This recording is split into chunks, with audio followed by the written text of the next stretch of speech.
Mercedes Viana Schlapp, who grew up with Cuban parents who emigrated from Cuba. What did you make of MSNBC's Chris Matthews saying that Ted Cruz and Marco Rubio from your hometown of Miami are not really Hispanics or shouldn't be called Hispanics? Yeah, I mean, as a Cuban American, I find it incredibly insulting, offensive, almost ignorant to a certain extent, because when you look at Hispanics in general, it's those that come from basically Spanish descent and speak the Spanish language. And the fact that they want to just isolate the Cuban Americans from that group, again, it's just, I find that it's something that anyone who's been involved in Hispanic, Latino politics knows that the Cubans, as well as the Mexicans, we all fall into that pot. And so that doesn't mean there's a monolith, that they all think or vote the same way. Right. But he's trying to make that point of differentiating the fact that almost like Cruz and Rubio are not Hispanic enough. And this has happened to me as well. I mean, I went and responded to a Latino online, they called themselves a news online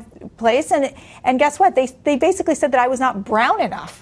And that was incredibly So now it's the insulting. color of your skin? It's the color of the skin. It's the fact that I'm Cuban American, that how could I possibly relate to someone who is non-Cuban? And that's, you know, we all have our stories, the immigrant stories. I know my father came to the United States, did not even have a dollar in his pocket, had to build his businesses, did not speak the English language, had to learn the English language. And so the fact that they want to create this division amongst Hispanics, I think is just not the way to go. To ask an obvious question, when somebody says you're too white or you're not really a Latina, given that you are the product of an immigrant family.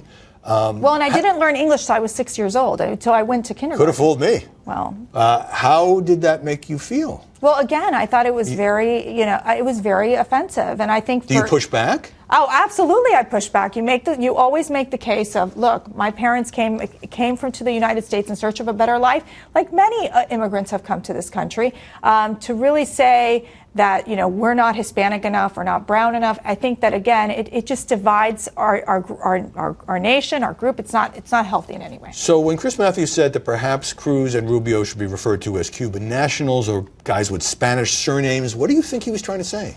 Well, again, I think Chris Matthews was trying to say that they're not Hispanic enough. It goes back to the idea that how could they possibly relate to the Mexican immigrant story? And when you hear the stories of Senator Cruz and Senator Marco Rubio, their families really they came over, Rubio says the story of the bartender, his father being the bartender, the mother being the maid, and, again, trying to live the American dream. And so I think it's just unfortunate that we want to create this division. I think it was a really weird thing to say, and I didn't understand it at all, but I understand it a little bit better now from talking to you. We're back here next week with more After the Buzz.